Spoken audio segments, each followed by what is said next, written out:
அங்க என்னன்னா ஒரு இமாமலி வந்து ஒரு துப்பாக்கி வச்சிருந்தாரு, அதை தவறி விட்டுட்டு போயிட்டாரு.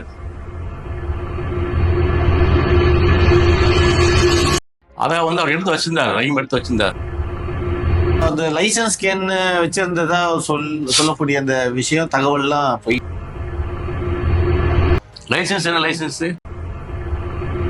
லைசன்ஸ் வச்சுதான் எப்படி வழக்கு போடுவாங்க? லைசன்ஸ் இல்லாம வச்சு பாரு, என்ன சாமியாரா சந்திக்கிறீனா நான் சாதுவா இருப்பேன், சாயிபா சந்திக்கிறீனா அதுக்கும் தயார் இல்ல. விரோதினா நினைச்சினா அப்புறம் என்ன விட அயோக்கியனா மாறிட்டானா வேற எவனி நீ சந்திக்க முடியாது, ஜாக்கிரதை. புனித போராளி நேயர்களுக்கு அனைவரையும் புதிய பாதை புதிய பயணம் நிகழ்ச்சிக்கு அன்போடு வரவேற்கிறேன். இன்று நம்மோடு பழனி பாபா அரசியல் எழுச்சி கழகத்தினுடைய தலைவர் திரு ஏர்வாடி காசிம் அவர்களை நேர்காணல் காண இருக்கிறோம். இன்று நம்முடைய அமர்வில் அவர் இருக்கிறார். அஸ்ஸலாமு அலைக்கும் வரஹ்மத்துல்லாஹி வபரகாத்துஹு. அலைக்கும் ஸலாம் ரஹ்மத்துல்லாஹி வபரகாத்துஹு. இப்போ உங்களுடைய பெயர் வந்து காசிம். காசிம்ன்ற பேருக்கு முன்னாடி ஏர்வாடின்றது எப்படி வந்தது? நீங்களா வச்சுக்கிட்டதா இல்ல அது ஒரு பட்டமா கொடுக்கப்பட்டதா? நானா வந்து பெருமைக்காக வந்து அப்படியே வந்து பேர் வைக்கல. இன்னைக்கு பல பேர் வச்சிருக்காங்க. இது அல்லாவா பார்த்து கண்ணியப்படுத்தியது. அதாவது என்னைய வந்து நான் சயீத் அல்ஹாஜ் பழனி பாபா கூட அவரோட பயணிச்சதன் காரணமாக இஸ்லாமிய போராட்ட வழக்கு சம்பந்தமாட்டு வந்து என்னைய வந்து போலீஸ் வந்து தேட ஆரம்பிக்கிறாங்க. அந்த காலகட்டத்தில் வந்து என்ன பண்ணுறாங்கன்னா, யாராவது இந்த இஸ்லாத்தினுடைய நம்ம சமுதாயத்தில் உள்ள ஆட்கள் என்னை பற்றி என்னை பிடிச்சு கொடுத்தது பி ஜெயலலிதா. அது இறைவன் ஆணையாக வந்து அது மாற்றம் கிடையாது. இவங்க கூட சேர்ந்து ஒன்றா இருக்கும் காலகட்டத்தில் தான் என்னுடைய பெயரே வெளியே வருது. அதுக்கு முன்பு வந்து என்னுடைய பெயர் எதுவுமே வெளியே வரலை. வழக்கமாக கோயம்புத்தூரில் இருக்கக்கூடிய ஆட்களுடைய பெயர்கள் வரும். ஒரு சம்பவம் நினைச்சுன்னா வந்து கோயம்புத்தூர்ல இருக்கக்கூடிய ஆட்களுடைய பெயர் ஜாயிர் பாய், சுபைர் பாய், நிறைய பேர் போடுவாங்க. என் பேரை போட்டது கிடையாது. எப்போ பி ஜெயலலிதாவோட வந்து தொடர்பு வச்சோனோ அதுல இருந்து என்னுடைய பேர் வருது. அப்போ என்ன பேர்? என் பேர் ஊர் என்னுடைய ஊர் ஏர்வாடி, நெல்லை மாவட்டம் ஏர்வாடி. என் பேரை ஊரை சேர்த்து பேரை வருதுங்கும் பொழுது வந்து அப்போ அவங்க வந்து போலீஸுக்கு ஏதாவது தகவல் கொடுக்கும் பொழுது வந்து அடையாளம் காட்டி இந்த ஏர்வாடியை சார்ந்த நபர் காசிமே, ஏதாவது ஒரு இஸ்லாமிய எதிரான போராட்டம், ஏதாவது ஒரு சம்பவம், ஏதாவது பிரச்சனை நடந்ததுன்னா இவங்க என்ன பண்றதுன்னா வந்து போலீஸுக்கு தகவல் சொல்லும் பொழுது யாரோடைய சேர்ந்த காசிம் அப்படின்ட்டு இவங்க சொல்லிக்கலாம்னு நினைக்கல. ஆனா அதுக்கு பிறகுதான் வந்து என்ன பண்றாங்க, பேப்பர்ல ஏதாவது செய்தி போடும் பொழுது இந்த வழக்குல வந்து போராட்ட வழக்குல வந்து ஒரு ஏர்வாடியை சார்ந்தன்னு சொல்லாம ஏர்வாடி காசுனே பேப்பர்ல போடுறாங்க. நானா வச்ச பேர் கிடையாது. அது பத்திரிகைக்காரங்க வந்து அந்த மாதிரி பேப்பர்ல வந்து பத்திரிகைக்காரங்க கொடுத்த பட்ட பெயர் அதான் காரணமாக யாரும் எதிர்க்கலாம், இல்லாம இல்லை. கண்டிப்பா கண்டிப்பா. கிட்டத்தட்ட 13 ஆண்டுகள் சிறை. இந்த சிறை முழுக்க முழுக்க உங்கள் மீது போடப்பட்ட பொய் வழக்கின் காரணமாக இருந்திருக்கீங்க. இந்த வழக்குகள் எப்படி உங்க மீது போடப்பட்டது? இதோட விவரம் சொல்லுங்க. ஆனா இது என்ன கொடுமைன்னு சொன்னா, நான் குற்றம் செய்தனா இல்லையா அப்படிங்கிறது வந்து உடனே தெரியாது. வழக்கு கோர்ட்ல இருந்து சாட்சிகளை ஏற்றி அது நீண்ட காலம். நான் நீண்ட காலமாக ஜெயிலில் இருக்கக்கூடாது என்பதற்காக வந்து சட்டத்துல வந்து கடைசியா என்னுடைய வழக்கை வந்து 13 ஆண்டு கழிச்சு தான் வந்து என்ன பண்றாங்க, குற்றமற்றவன்னு விடுதலை பண்றாங்க. இந்த 13 ஆண்டு முன்னதாகவே வந்து தண்டனை பெறக்கூடாது என்பதற்காகத்தான் சட்டத்துல வந்து பிணை என்று சொல்லி ஒரு சட்டத்தை ஏற்படுத்துறாங்க. கடைசியா முடியா வந்து குற்றவாளி இல்லைன்னு சொல்லும் போது அட்வான்ஸா முன்னதாகவே தண்டனை பெறக்கூடாது என்பதற்காக பிணை. ஆனா முஸ்லீம் என்ற ஒரே ஒரு காரணத்துக்காக என்ன பண்றாங்க, சட்டத்துல இல்லாத ஒரு கருப்பு சட்டம், இந்த 13 ஆண்டு உள்ள இருந்தது வந்து கருப்பு சட்டம் என்று சொன்னா பிணை தராது. பிணை போடுறதுக்கு தகுதி இருக்குது, கோர்ட்டை போட்டாலும் எங்களுக்கு வந்து பிணை கொடுக்கப்படவில்லை. இது கருப்பு சட்டம். அதாவது குற்றவாளியா இல்லையான்னு நீதிமன்றம் தீர்மானிக்கிறதுக்கு முன்னாடி இவங்க தண்டிச்சிருது. இது வந்து இந்தியாவில் வந்து நம்ம வந்து எழுதப்படாத சட்டம். தமிழ்நாட்டில் இந்த மாதிரி சட்டம் இருக்கு, கொண்டு வந்திருக்காங்க. அந்த மாதிரி போட்டாங்க. தமிழ்நாட்டுல மட்டுமா இல்ல இந்தியா முழுக்க? தமிழ்நாட்டுல பார்த்தோம். ஆமா, பார்த்து தமிழ்நாட்டுல. அது கலைஞராட்சியில பார்த்தோம். அதான் வேதனை. கலைஞராட்சியில பார்த்தது வந்து வேதனை. இன்னைக்கு கலைஞர் அரசாங்கம், அதாவது அவருடைய வழியில வரக்கூடிய அரசாங்கம் தான் இன்னைக்கு சிறைவாசிகளை விடுதலை செஞ்சிருக்காங்க. அதுக்கு ஒப்புதல் பெறப்பட்டு விடுதலை செய்யப்பட்டிருக்கு. விடுதலை வந்து முழுமையா விடுதலை பண்ணலையே. அதாவது கோர்ட்டே வந்து இவங்களுடைய நிலையை பார்த்து விடுதலை தரத்துக்கு முன்னு வர்றாங்க. நீதிபதியா வந்து இத்தனை ஆண்டு பிணை இல்லாம இருக்கிறது காரணமாக இவங்க அது மட்டும் இல்லாம வந்து தமிழகத்தில் இருக்கக்கூடிய ஆயுள் தண்டனை சிறைவாசிகள் வந்து எங்களுக்கு வந்து விடுதலை பண்ணு சொல்லி கேட்கும் பொழுது இவங்க என்ன பண்றாங்க, பதில் மனுவில் வந்து இன்னும் அவங்க திருந்தவலைன்ற வார்த்தையை வந்து ஸ்டாலின் அரசு போட்டது வந்து ரொம்ப சமயத்திற்கு ரொம்ப வேதனை தர விஷயம். இன்னும் திருந்தவலைன்னு சொல்றாங்க. ஆனா உள்ள இருந்து இவங்க என்ன பண்றாங்க, 10வது பாஸ் பண்ணியிருக்காங்க, 12வது பாஸ் பண்ணியிருக்காங்க, நிறைய சட்டம் பிஏ பட்டப்படிப்பெல்லாம் படிச்சு வந்து நிறைய வச்சிருக்காங்க. இதை கோர்ட்ல வந்து தாக்கல் பண்ணும்போது ஜட்ஜே கேட்கிறாரு, இத்தனை படிச்சு பட்டம் வைக்கிறாங்களே எப்படி வந்து திருந்தவா சொல்ல சொல்லி ஜட்ஜே கேட்கறாங்க. இதுக்கு சமுதாயத்துல வந்து என்ன பண்ணணும், சமுதாய தலைவர்கள் வந்து அதை உடச்சி பேசணும். இல்ல தமிழ்நாட்டுடைய இந்த உள்துறை இருக்கு இல்லையா, ஹோம் செக்ரட்டரி, சீஃப் செக்ரட்டரி, இதுல டெபுட்டி செக்ரட்டரின்னு சொல்லி ஒரு சிலர் வந்து பாஜகவினுடைய ஆதரவாளர்கள் இருந்ததன் காரணமாக அரசாங்கத்துக்கு தெரியாத நாலேஜுக்கு தெரியாம இந்த அஃபிடவிட் தாக்கல் செய்யப்பட்டது அப்படின்னு ஒரு விமர்சனம், அவங்க வந்து ஒரு கருத்தை வந்து வெளியிடுறாங்க திமுக சைட்ல இருந்து. அது ஆரம்ப காலகட்டத்தில் தெரியாம ஒண்ணு நடந்தால் கூட திருப்பி ஒவ்வொரு செய்தியும் வெளியே வருது இல்லையா. அப்போ கலைஞருக்கு தெரியாது, ஒரு ஸ்டாலினுக்கு தெரியாம இல்லை. அடுத்தடுத்து பெட்டிஷன் போடுறாங்க, அடுத்தடுத்து இதே மாதிரி வழக்கு போடுறாங்க, வழக்கு முறையிடுறாங்க பொழுது வந்து தகவல் வந்து ஸ்டாலினுக்கு தெரியாம இல்லை, அது பப்ளிக்காக ஆகிட்டு தான் இருக்குது. அதன் பிறகு வந்து மீண்டும் வந்து அந்த மாதிரி ஒரு கொடுக்கக்கூடாது இல்லையா. நீங்க வந்து வாக்கு கேட்கும் பொழுது வந்து இந்த மாதிரி வந்து சிறைவாசியை விடுதலை பண்ணன்னு சொல்லி வாக்குறுதி கொடுத்தானே தேர்தலில் நின்னீங்க. இப்போ வந்து அதுக்கு வந்து இந்த துறைமுகத்தில் வந்து சேகர் பாபு அவரே சொல்றாரு, அதாவது வந்து சவுக்கார்பேட்டை ஓட்டு எண்ணும் போதெல்லாம் வந்து எண்ணும் பொழுது வந்து ஏடிஎம்கே முன்னாடி வந்துச்சு. துறைமுக தொகுதியில் வந்து மண்ணடி பக்கம்லாம் வந்து ஓட்டு எண்ணும் பொழுது வெற்றி பெற்றதாக சொன்னார். அப்போ இந்த இதில் வந்து கடுமையாக வந்து இவர் ஸ்டாலின் அவர்களை வந்து ராசி இல்லாதவன்னு சொன்னாங்க. அவர் வரமாட்டார், ஏன்னா நிறைய வாய்ப்பு இருந்துச்சு. அவர் இருக்கும்போதே வந்து துணை முதலமைச்சர் கலைஞர் இருக்கும்போதே வந்து முழுமையாட்டி முதல் பதவி கொடுத்தான்னு முடிவு இருந்துச்சு. முதல்வர் இருப்பாருன்னு நினைச்சா அவருக்கு கொடுக்கல, கலைஞர் கொடுக்கல. அப்போ இந்த ராசி இல்லைன்ட்டு சொல்லிட்டு வரும்பொழுது இது அந்த ராசி உள்ளவராக ஆகினது வந்து முஸ்லீம் சமுதாயம் தான். அப்போ அதுக்கு வந்து இவர் வந்து முன் வராத பொழுது நீதிமன்றம் விடுதலை பண்ண முன் வரும்பொழுது கண்டுக்காம இருக்கலாம். இவர் அதையும் தடுத்தாரு. அது துறைமுகத்துல பாஜக வேட்பாளர் இருந்தாதான் நினைவுல இருக்கு. பாஜக தான் ஓட்டு போட்டிருக்காங்க, திமுக போடல ஓட்டு.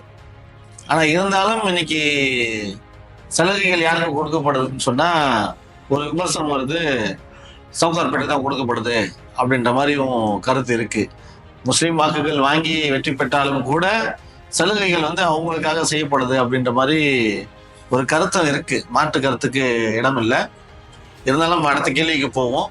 இப்ப இந்த 13 ஆண்டுகள் கழிச்சு நம்ம வந்து சிறைக்கு அப்புறம் குற்றமற்றவர் அப்படின்னு சொல்லிட்டு விடுதலை ஆகிட்டோன்னு ஆகும்போது வெளியே வரும்போது, இந்த 13 வருடங்கள் கழிச்சு நீங்க வெளி உலகத்துக்கு வரும்போது எப்படி இருந்தது, உங்களுடைய மனநிலை எப்படி இருந்தது? உங்க வாழ்க்கை ஒரு கேள்விக்குறியா இருந்திருக்கும் இல்லையா? சிறை கழித்து வெளியே வரும்போது என்ன செய்ய போறோம், நம்ம லைஃப் இப்படி ஆயிடுச்சு அப்படின்ற மாதிரி உங்களுடைய உள்ள குமுறல்கள்?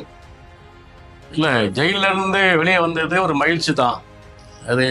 ஏன்னா ஜெயிலுங்கிறது வந்து நினைத்த பொருளை சாப்பிட முடியாது, நினைத்த இடத்துக்கு போக முடியாது. குடும்பத்தில் வந்து நல்ல நிகழ்ச்சி நடக்கும், நிக்கா நிகழ்ச்சி நடக்கும், பெரிய எல்லா நிகழ்ச்சியும் இருக்குது. தாய் தந்தை இறந்து போனாங்க, நேரில் பார்க்க முடியல. இந்த தாய் தந்தையர்கள் இறந்து போகும்பொழுது கூட வந்து இந்த கருணையின் அடிப்படையில் வந்து சிறைத்துறை வந்து வீட்டுக்கு அனுப்பி வைக்கலாம், அதெல்லாம் அனுப்பி வைக்கல. இல்லை, இந்த தகவலை வந்து ஆளும் கட்சிக்கு தெரியும், இருந்தாலும் அவங்களாம் யாரும் அனுப்பி வைக்கல. இந்த சிரமங்கள்லாம் ஒரு ஜெயிலில் எல்லாமே இருக்கும். அதையும் தாண்டி விடுதலை வரும்பொழுது வெளியே இருக்கும்போது ஒரு மகிழ்ச்சி தான். வெளியே வந்தது ஒரு நல்ல மகிழ்ச்சியான செய்தி தான். இல்லை, அந்த வெளியே வந்து மகிழ்ச்சியான செய்தி தான். வந்து பின்னாடியான உங்களுடைய லைஃப், உங்களுடைய வாழ்க்கைன்னு ஒண்ணு இருக்குல்ல, அடுத்த கட்ட வாழ்க்கை என்ன, இப்போ இழந்திருப்பீங்கல்ல, 13 ஆண்டுகள் என்பது இழந்திருப்பீங்க. அப்படிங்கும் போது உங்களுக்கு எப்படி இருந்தது? வெளிச்சமா இருந்ததா இல்ல இருட்டா இருந்ததா, எப்படி இருந்தது அப்படின்னு கேக்குறேன் நான் வெளியே வந்துட்டு பின்னாடி. இல்லை, வீட்டு வெளிச்சம்னு சொல்றதுக்கு ஒன்றும் இல்லை. வந்த உடனே வந்து என்னாச்சுன்னா, சரி வந்துட்டாங்க, அவ அடுத்த கட்ட அவங்களுக்கு டிஸ்டர்ப் பண்ணக்கூடாதுன்னு சொல்லி போலீஸ் கூட நினைக்கல, நம்ம சமுதாய தலைவர் நினைச்சாரு, ஜெயலலிதா நினைச்சாவில்ல. உடனே கமிஷன் அலுவலகத்துக்கு போயிட்டு என்ன பண்றாரு, எனக்கு உயிருக்கு ஆபத்து, என்னன்னா வந்து அன்றைய காலகட்டத்தில் வந்து தமிழ்நாடு முஸ்லீம் முன்னேற்ற கழகம் வந்து ஒன்றா இருக்கும் பொழுது எல்லா தலைவர்களும், எல்லா கூட இருந்த துணைத் தலைவர், பொருளாளர் எல்லாம் சேர்ந்து தான் வந்து அன்றைய காலகட்டத்தில் வந்து அரசாங்கத்துக்கு வந்து நாங்கள் வந்து ஒரு சாதகமாக இருந்தோம். இவங்க உள்ள போகிறதுக்கு அடி தந்தன்னு வெளிப்படையாக சொல்லாமல் ஒரு சில செய்திகளுக்கு நாங்கள் ஒரு சில சமூகத்துக்கு சாதகமாக இருந்தோம் நாங்கள். அதனால் அவங்களாம் வெளியே வந்துட்டாங்க, நான் வெளியே வந்துட்டேன். இவங்கெல்லாம் வந்து நாங்கள் அதாவது காட்டி கொடுத்து உள்ளே போயிட்டு வெளியே வந்துட்டோம் இல்லையா. அப்போ என்ன பண்ணுறாரு, மேற்கொண்டு சிறைச்சாலைக்கு அனுப்புறதுக்கு என்ன பண்ணுறாரு, போய் கமிஷன் அலுவலகத்தில் பார்த்து பெடிஷன் கொடுத்து பிரச்சனை உண்டு பண்ணுறாரு. இது அந்த நேரத்தில் நடந்துச்சு. இருந்தாலும் நம்ம வந்து வெளியே வந்து சரியாக உள்ள இருக்கும் போதும் நிம்மதி இல்லை, வெளியே வந்த போதும் நிம்மதி இல்லை. இருந்தாலும் அரசாங்கம் ஒடுக்கப்பட்டும் இங்க வந்து சமுதாயத்தில் இருக்க ஒரு சில தலைவர்களால நம்ம வந்து பழிக்கப்பட்ட தலைவர் என்று சொல்லாதீங்க, தலைவர் சொல்லப்படுவார்கள், தலைவர் என்று சொல்லப்படுவார்கள். அது நம்ம தலைவர் சொல்லக்கூடாது. ஆனா ஜிஆர் கமிட்டில அவரை தவிர வேறு யாரும் பொறுப்புல கிடையாது. நம்ம அந்த அந்த காலகட்டத்தில் வந்து இந்த அரசியல்னா என்னன்னு தெரியாது, இயக்கம்னா என்னன்னு தெரியாது, எல்லாமே வந்து பாமர மக்கள் தான் இருந்தோம். இவர் தான் வந்து வழி நடத்தும் பொழுது வந்து இஸ்லாமிய எதிரிகளை எதிர்கொள்றாரு. அந்த காலகட்டத்தில் எல்லா தலைவரும் இருந்தாங்க. அந்த காலகட்டத்தில் வந்து எல்லா இப்போ இருக்கக்கூடிய சொல்லக்கூடிய தலைவர் என்று சொல்லக்கூடிய எல்லாமே இருந்தாங்க. அவங்க என்ன பண்ணுவாங்க, அவங்க இளம் தலைமுறையா இருந்தாங்க. பாபா தான் சீனியாரிட்டி அரசியல். ஆமா இருந்தாங்க. அவங்க பொழுது என்ன பண்ணாங்க, பள்ளிவாசல்ல இருந்து வரலாற்றுல வந்து சண்டை போட்டுட்டு இருந்தாங்க. ஓ சரி சரி, நீட்டலாமான்ற சண்டையில இருந்தது. எது ஆட்டலாமா நீட்டலாமான்ற சண்டையில இருந்தாங்க. இவங்க பொழுதடிக்க சண்டை போட்டாங்க. தவிர இதை விட பெரிய ஆபத்து வந்து இஸ்லாமிய எதிரி ராமகோபாலம் வந்து பொதுமேடையில வந்து நபியை பத்தி அசிங்கமா பேசுறா. அந்த எதிரியை எதிர்கொள்வதற்கு உள்ள தைரியமோ அந்த கொஞ்சம் கூட கவலையே இல்லை, இஸ்லாமுங்கிற கவலையே இல்லாம இருந்தாங்க. நபியை திட்டம் பொழுது கொஞ்சம் உணர்ச்சி பண்ண முடியல, குறைஞ்சபட்சம் தடுக்கிறதுக்கு உண்டான ஏதாவது நடவடிக்கை, போராட்டம் ஆர்ப்பாட்டம் பண்றதுக்கு இயக்கம் கிடையாது, சிம்ம அமைப்பு மட்டும் இருந்துச்சு. அப்போ அந்த காலகட்டத்தில் இப்போ ஜிகாத் கமிட்டி இருந்துச்சு. அப்போதான் பாபா என்ன பண்றாரு, அதை வந்து பார்த்து ஆதங்கப்பட்டு பொதுமேடையில் வந்து அதை தடுத்து நிற்பாடுறதுக்கு உண்டான ஒரு பேச்சை பதிலடி கொடுத்து வந்து சமுதாயத்தில் வந்து ஒரு புரட்சிகரமான ஒரு தாக்கத்தை ஏற்படுத்தினாரு, விழிப்புணர்வு ஏற்படுத்தினாரு. மேடை என்ன மேடை, பேச்சு என்ன, எப்படிலாம் எதிர்கொள்றதுங்கிறத வந்து தமிழ்நாட்டில் வந்து முக்கியமான ஒரு சரித்திர நாயகனாக அல்ஹாஜ் பழனியாபா இருக்கிறாரு. இந்த அல்ஹாஜ் பழனியாபா தமிழகத்தில் இப்படி ஒரு மேடை பேச்சு பேசுகிறா என்று சொன்னால் நம்மலாம் ரொம்ப பாதிப்பு ஏற்பட்டிருப்போம். இப்போ எப்படி வட மாநிலத்தில் வந்து எவ்வளவோ முஸ்லீம்களை தாக்குறாங்க, திருப்பி தாக்க முடியாமல் நிறைய பாதிப்பு ஏற்படுது. அந்த பாதிப்புலாம் இல்லாமல் தமிழகத்தில் வந்து ஒரு விழிப்புணர்வு ஏற்படுத்துறதுக்கு முக்கியமான காரணம் சரித்திர நாயகன் அல்ஹாஜ் பழனியாபா அவர்களை நம்ம மறக்க முடியாது. அவர் தான் என் மேடை பேச்சு பேசி மக்களை தயார் பண்ணது, விழிப்புணர்வு ஏற்படுத்தினது எல்லாமே. இன்னைக்கு அப்படிப்பட்ட ஒரு தலைவரை யாருன்னா பாக்குறீங்களா நீங்க? இல்லையா, அது மாதிரி பார்க்க முடியலையே. இல்ல அவருடைய வாரிசுகள் சொல்லிக்கிட்டு ஒரு சிலர் இருக்கிறாங்களே, அவங்கள அப்படி எதனா பாக்குறீங்களா? சரி, வாரிசுன்னு சொல்ற யாருமே அது மாதிரி தகுதி கிடையாது. அது மாதிரி பல கோலவங்களா இப்ப எல்லாம் இருக்கவங்க வந்து பல கொலன்னு பேசக்கூடியவங்க டக்குன்னு மாறிடுவாங்க. என்னது சமரசம் சொல்றாங்க இல்லையா, அந்த மாதிரிலாம் சமரசம் சொல்லிட்டு சமரசிம்மா ரெட்டி தலைவர்லாம் ஆனா சும்மா எவனோ இந்த மாதிரி பட்டம் வச்சான்னு தெரியல, அவனுக்கு செருப்பு மேலதான் போடணும்னு நினைக்கிறேன். எல்லாத்துக்கும் வர குடம் எல்லாரும் சமரசம் ஆகிறாங்க. ஆனா பழனியாவை மட்டும் சமரசம் ஆகாம பல கொலன்னு இல்லாம எதையுமே தீர்க்கமா உடனே வந்து தெளிவா. பாபாவோட என்ன தொடர்பு இருந்தது? அவங்கள அந்த மாதிரி ஆட்களுடைய தொடர்புகள் எப்படி இருந்தது பாபாவோட? நான் அவரை பத்தி சொல்றேன், பாபா பத்தி இல்ல, பாபாவோட இவங்க இது போன்ற ஆட்களுடைய தொடர்பு எப்படி இருந்துச்சுன்னு கேக்குறேன். எல்லாரும் சும்மா போவாங்க, எல்லாருமே பழனியாபா பாக்குறதுக்கு போவாங்க வருவாங்க, சாதாரண தொடர்பு தான் வருவாங்க, பழக்கம் இருந்திருக்கு. எல்லாமே பெருசா குத்தகை எடுக்கிற மாதிரி இல்ல, அத்தாரிட்டி வாங்குற மாதிரி அப்படி ஏதாவது ரைட் காப்பீஸ் அது மாதிரி இல்லைங்க. நாங்க வந்து அவரோட பயணித்தோம். ஒரு சில மக்கள் வந்து கோயம்புத்தூர் பாசாபாயோட பயணிச்சிருக்காங்க. இந்த மாதிரி ஒரு முக்கியமான ஒரு ஊருக்கு பாபாவுடைய பேச்சுன்னு கேட்டு அவங்களோட பயணிச்சதுனால வந்து எங்களோட ஒரு சில நபர்கள் அவங்க தான் தமிழ்நாடு ஃபுல்லா பாபா தூக்கிட்டு டிரைவரா இருந்து சுத்தி எல்லாரையும் பாபா அவர் தான் அவங்க தான் தூக்கிட்டு எல்லாம் சுத்தினதாகவும் நைட்ல வந்து அவங்க தான் எல்லாம் இறங்கி போஸ்டர் எல்லாம் ஒட்டினதாகவும் அந்த மாதிரி ஒரு அப்படிலாம் வந்து ஊருக்கு வந்து டிரைவர்லாம் யாருமே பண்ணலை. அவர் பயணிக்கிறது வந்து ட்ரெயினில் பயணிப்பார், படுத்துக்கிழமை தான் பயணிப்பார். வெளியூருக்கெல்லாம் போகிறாந்தால வந்து எந்த கார்லேயும் அப்போலாம் கார் பெரிய இந்த மாதிரி இருக்கக்கூடிய பெரிய பெரிய கார்லாம் கிடையாது. சாதாரண ஜீப் வச்சுருந்தார். ஜீப்பில் பெரிய வெளியூருக்கெலாம் வந்து பயணிக்க முடியாது. வெளியூருக்கெலாம் வந்து ட்ரெயின்லாம் பயணிப்பார். அதான் கூட பயணிச்சிருக்கான், பார்த்துருக்கு. பாபாவுக்கும் சென்னைக்கும் தொடர்பு இடையில யார் சென்னையில பாபாவுக்கு ரொம்ப நெருக்கமா தெரிஞ்சவங்க யார்? பாபா ஸ்டார்டிங்கு ஆரம்ப காலகட்டத்தில் மதுரை, அப்புறம் திருச்சியில் இருந்தாப்புல. சென்னைக்கு வந்திருக்கும் பொழுது வடபழனியில் நான் பார்த்தேன். வடபழனி இப்ராஹிம் பாயின் ஒரு நபர் இருக்காரு, அனிபா பாயின் இருக்காரு, காஜா ஷரீப் இருந்தாப்புல, அப்புறம் வந்து காமில் பாய் இருந்தார். இவங்க தான் இருந்தாங்க. நான் அடிக்கடி அங்கே போவேன். இவங்களாம் எங்களுக்கு பழக்கம் இருக்கு. அப்ப வேற யாரும் கிடையாது. அதாவது ஆரம்ப அறிமுகம் அவங்க தான். அவங்க மூலியமா தான் மற்றவங்க எல்லாருமே அறிமுகம். ஜிகாத் கமிட்டின்னு சொல்லியும்போது அங்கே தான் வந்து மெயின் ஆரம்பம். நீங்க சொல்ற மற்ற நபர் யாருமே அங்கே இல்லை.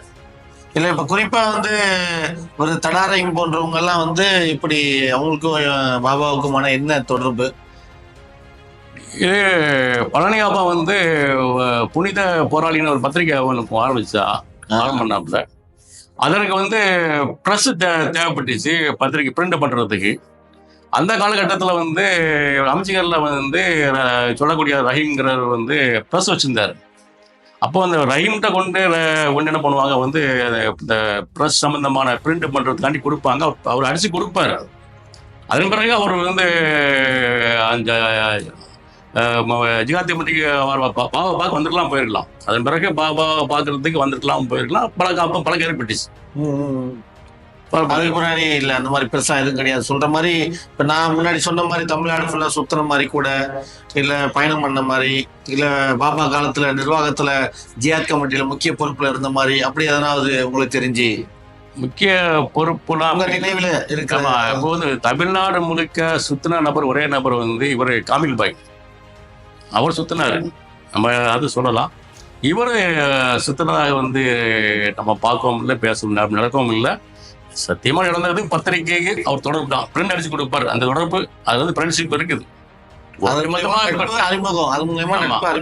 ஃப்ரெண்ட்ஷிப் இல்லைன்னு சொல்லலாம். அந்த ஃப்ரெண்ட்ஷிப் நட்பு இருந்தது. அப்ப நட்பு இருந்துச்சு, அவ்வளவுதான். இப்ப உங்க கூட பயணப்பட்டவங்க ஒரு அலி அப்துல்லா அவர்களும் ஒரு தனா ரஹீம் அவங்களும் அவங்க கூட பயணப்பட்டவங்க. இப்போ அவங்களுடைய வழக்குகள் இப்போ அவர் பார்த்தீங்கன்னா தனா ரஹீம் சொல்லப்படக்கூடிய அழைக்கப்படக்கூடிய ஒரு இது இருக்கு. எதால தடா வழக்கு அவர் மேல போடப்பட்டது, அதை பற்றியான விவரங்கள் உங்களுக்கு தெரிஞ்சது பகிர்ந்துக்குங்க. தடா வழக்கு போடுகின்ற அளவுக்கு வந்து அவர் ஏதோ வெட்டி முடிச்சதாக வந்து அப்படி இல்லை. சமுதாய போராட்ட வழக்கிலையும் அவர் எதுவுமே இல்லை. அவர் எதுவுமே இல்லை. இப்போ அவர் என்னன்னா இமாமுலே நான் ஹைதர் அலி காமில் பாயை பார்க்கறதுக்காண்டி வந்து ஆஸ்ரா டிராவல்ஸுக்கு போயிருந்தோம். அப்போ இவர் இருந்தார். அப்பவும் ரஹீம் பாய் அங்கே இருந்தார். அப்பவும் பழக்கம் ஏற்பட்டுச்சு, தொடரப்பட்டுச்சு. அதன் காரணமாக இந்த பழக்கத்தின் காரணமாக எங்களை போலீஸ் தேடும் பொழுது அவரை வந்து அங்கே என்னன்னா அவர் இமாமலி வந்து ஒரு துப்பாக்கி வச்சிருந்தாரு, தவறி விட்டுட்டு போயிட்டாரு. அதை வந்து அவர் எடுத்து வச்சிருந்தார், ரஹீம் எடுத்து வச்சிருந்தார். அதற்காக அந்த காலகட்டத்தில் வந்து தடா வழக்கு இருக்கும் பொழுது வந்து அப்போ அந்த லைசன்ஸ் கேன்னு வச்சிருந்ததா சொல்லக்கூடிய அந்த விஷயம் தகவல்லாம் பொய்யா? லைசன்ஸ் என்ன லைசன்ஸ்? அந்த கன் லைசன்ஸ் ஜிஆர் கமிட்டியில பொறுப்புல இருந்தது, லைசன்ஸ் வாங்கி கன் வச்சிருந்தது. அப்போ தன வழக்கு போட மாட்டாங்கல்ல இந்த மாதிரிலாம் இருந்தா. லைசன்ஸ் வச்சுதான் எப்படி வழக்கு போடுவாங்க? லைசன்ஸ் இல்லாம வச்சிருந்தாரு. ஒரு வைக்கலங்க, அவர் வைக்கல, சொந்த வெப்பன்ஸ் இல்லை. இமாம்ங்கிற சகோதரர் வந்து அவர் வந்து இந்த சமயத்துல நடக்கக்கூடிய பாபர் அடிச்சாங்க இல்லையா? பாபர் அடிக்கும் போது கலவரத்துல வந்து அவர் டென்ஷன் ஆயிட்டு அது ஒன்னாச்சு. அந்த இதுல இருக்கும்போது அவர் ஏதோ ஒரு தப்பான பொருள் வாங்கி வச்சிருக்காரு, தற்காப்புக்காக வச்சிருந்திருக்கு, அவர் வச்சிருக்காரு, பொருள் வச்சிருக்காரு. அதை வந்து இங்க நாங்க காவிரி விட்டுட்டு போயிட்டாரு. காவிரி பாய் தேடி அந்த டிராவல்ஸுக்கு போயிருக்கும்போது ரஹீம் பாய் இருந்தாரு. அதுவா பழக்கம் ஏற்பட்டுச்சு இருந்துச்சு. லாஸ்ட்ல வந்து ஒரு டைம் வந்து போலீஸ் தேடி வரும்பொழுது வந்து அவரு விட்டுட்டு போயிட்டாரு, பொருளை விட்டுட்டு போயிட்டாரு. அந்த பொருளை ரஹீம் எடுத்து வச்சிருந்தாரு.